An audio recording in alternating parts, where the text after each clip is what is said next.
Two men journey to the bars and restaurants of Scandinavia to find amazing beers, always with the same question. Hey, what's on tap? It's time to find out. All right, welcome to What's on Tap Podcast, your weekly beer review show. And we are here once again to review more beers. We managed to be back at least one more week. Somehow. That's pretty impressive. I mean, we're over 660 episodes, we're pushing on to 700 and 10 years. Choo choo. So we got to start planning now something special for our 10-year anniversary. Suicide pact. Sure. No, through beer. Too rough. So today we have two beers from two different countries. That might be the theme? Yes, no, it was. We were really going on a theme. It was like, here are two beers we happen to have. No, I would say that today's theme is foam. Because the first beer, a Belgian IPA from the Brouwerij-Kerkon, foamed like crazy when you poured it. Yes. Stefan needed to pour it in multiple segments because maximum foam. And even now, when the foam has subsided slightly, there's foam residue all over the glass. Yes. And the beer is called Verdomme IPA, but we can immediately read that IPA does not stand for India Pale Ale. It instead stands for incredible, powerful, and amazing. I gotta admit, they really nailed it here. We're gonna have to jump into this. I'm super excited about the concepts of incredible, powerful, and amazing. Yeah. So, just thinking about this now, what do you think are the odds that this is going to be incredible. Powerful, and amazing? Yes. To the roof. To the roof. So 100%. You're just like, this is gonna definitely be. I'm not so sure. A Belgian IPA is going to be incredible, powerful, and amazing. I have another piece of information, but let's save it for until after we've tasted them. All right. Well, it's a pretty murky. It's murky. I wouldn't say hazy. It's just more like unfiltered. Yeasty. Yeah, and the nose is very, very yeasty, very Belgian-y. Yep. Yeah, with a slight hop note. Cheers. Cheers.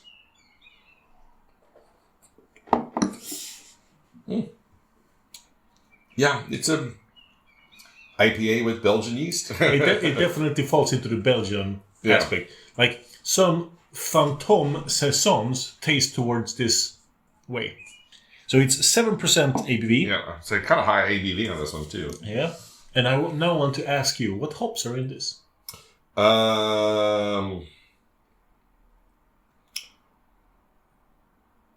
Citra?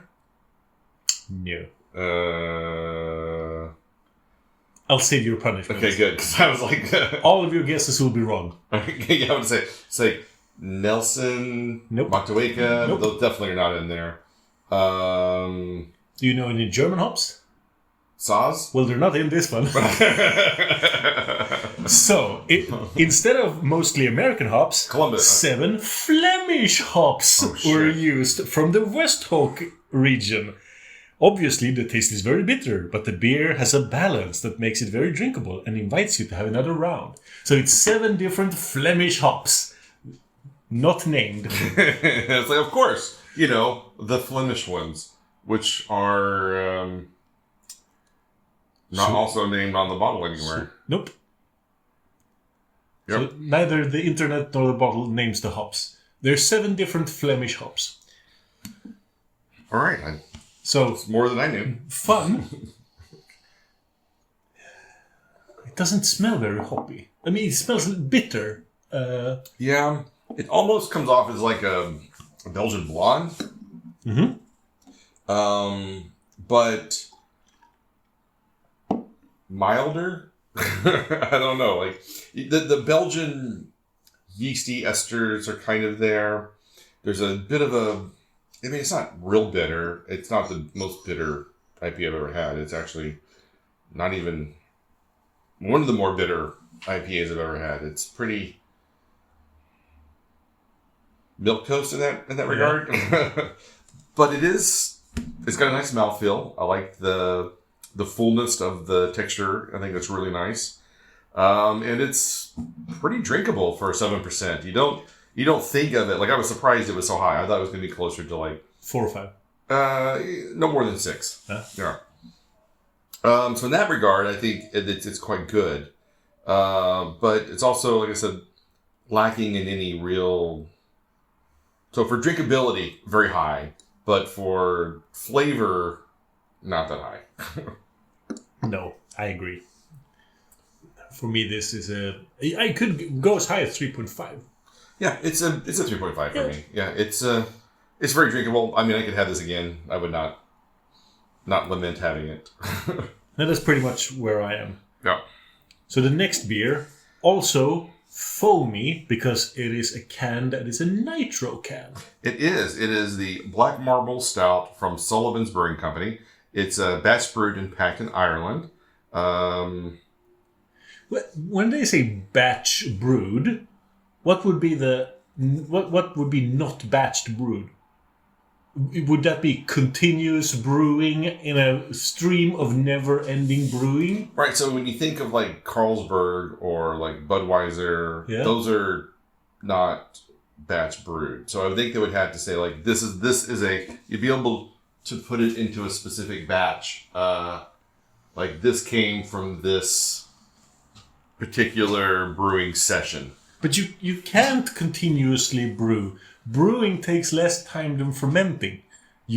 Fermenting will always be a bottleneck. I don't know, man. Even if you have... Well, I guess you could have one tiny brewing facility and then 1,000 yeast tanks or fermenting tanks. Then you could brew every single day. But those are still batches. I don't know. So I get what you're saying, but like so that would mean that like there would be a demarcation somewhere of what batch number this was, like you get with say Cantillon bottle releases. Yeah, there's a number. There's a date. There's a date and there's a number. I mean, I get a Candon, I get a best before date. And then there's another, it's called BC, whatever that is. And there's a timestamp on here. So maybe that's your batch number there. That can be traced back to like, this was before brewed. Christ. Yes, this was brewed on this day, at this time, in this place. I don't know. And maybe. All right, so it looks beautiful. Pitch black. And now, when the nitro has faded, it is a like half centimeter thick, continuous crown. It definitely has that Guinness-y kind of head to it, which is really nice. So you get this, nice. How strong was it? 5.1%. Yeah, so Guinness territory. What is Guinness? 4.7? Depends on which one you get. You can get as high as 7, but usually it's around 5 or under. Cheers. That's right. Cheers. I think the nitro can is in the 4s, but the bottle is like a 5. But it smells really roasted malt notes on the nose, like you would expect from these kind of stouts. I would say that it tastes like a slightly sweeter Guinness. Yeah, this is... I think it's a little roastier, maybe. I would like to do maybe a side-by-side comparison to see how these go. Because I think it's really good. I mean, it has the same mouthfeel as a Guinness, maybe a little richer. The aftertaste is very roasted malts, like almost ashy kind of. But Guinness goes in that direction as well. I think this is a little heavier than Guinness in that way. I think the roastiness lingers quite a lot. A while back this year at the Guinness Day, I did try Guinness, but together with other beers. I mean, when you have it next to hoppy beers and stouts and imperial stouts, Guinness has its value in a big pint, just that, nothing else, not side by side. You can't drink it in connection with something unless it's another cask beer. Exactly. and then it kind of works. In connection with the next pint of Guinness. Yeah. I did kind of the same thing on Guinness Day this year. I was at Systembolaget and I picked up the bottle version, which is the, I think, export, and then just the nitro can version. And I thought, well, I'll try them side by side to see which one I prefer. The nitro can version was a superior version of it. I mean, they both basically tasted the same. ABV was slightly different, but the can version is really the way to go. Yeah. So what do you think about this one? I think this is really good. I mean, if you were to pour this and Guinness next to each other, I don't know how I'd be able to tell the difference. I think if you like one, you're going to like the other. And I happen to like both. So, 4.5. I'm sorry, 3.5. 4.5. 3.5. Like, I don't want to tell you how much I love Guinness, but... my heart skipped a beat. I mean, I love a Guinness. Mm-hmm. I, however, do not agree with the common sentiment that, it's a full meal. I don't think it's that anymore. It really isn't. No, it's really just a lager, kind of. It's like a dark lager. But more drinkable than a lager, because a lager, if you just chug, the carbonation gets stuck in your throat. Yeah. You need to stop and chill out. A Guinness, you could just swoop in one big because it's so smooth. Yeah, the nitrogen in it really helps with the way that the carbonation breaks down in the glass. It's much creamier, easier to drink, a lot more fun. Definitely. Yeah, it's for me it's also 3.5.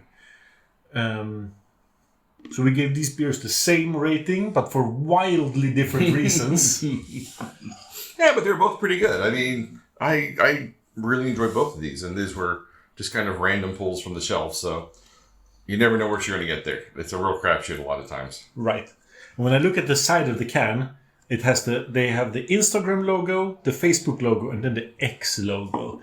The X logo, it doesn't look as good as the old Twitter bird. It doesn't. It looks pretty bad. But also, they just have the symbols. You don't know what's the tag.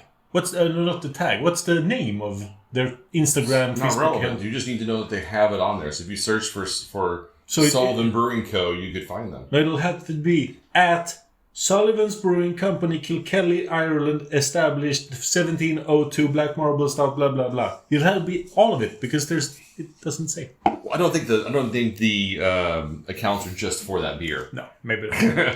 Did I tell you about the chili sauce maker? I was trying to find their Instagram. Oh, yeah. I found their website, and at the bottom they had Instagram, Facebook, and Twitter links. But they didn't lead to the company's Instagram page. They led to the front page of Instagram. Yeah. They must have looked at someone and said, "You're supposed to have these 3 links." No, you're supposed to link to your own content. So what I think happened was they had them at one time, and then they deleted those accounts. And it was easiest to just change the URL of the links instead of removing them, because removing them made some other content jump on the page. Who knows? Maybe. Oof. Or like you said, they just bought a template, and the template had those links in the bottom, and they were like, "Well, we got to put some there." Yeah.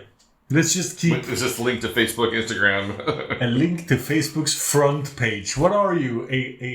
A portal site? Do you remember web portal sites? I do. It's a long time ago. Yahoo's portal site. Oh. Wow. We need to create... We need to remake our whatsontappodcast.com website into a portal site linking to different... Ask Jeeves. Ask Jeeves. Linking to different beer producers, and that'll really make our search engine optimization go through the roof. They'll love it. Well, you can find us online at What's on Tap. Speaking of websites, speaking of websites, find us online at what'sontappodcast.com. We do have Instagram. We do have Facebook. We do have Spotify. We do not have Twitter, and we have never had Twitter because fuck Elon. Yeah. Yeah, and then YouTube, and then until next time, keep drinking, you dum-dums.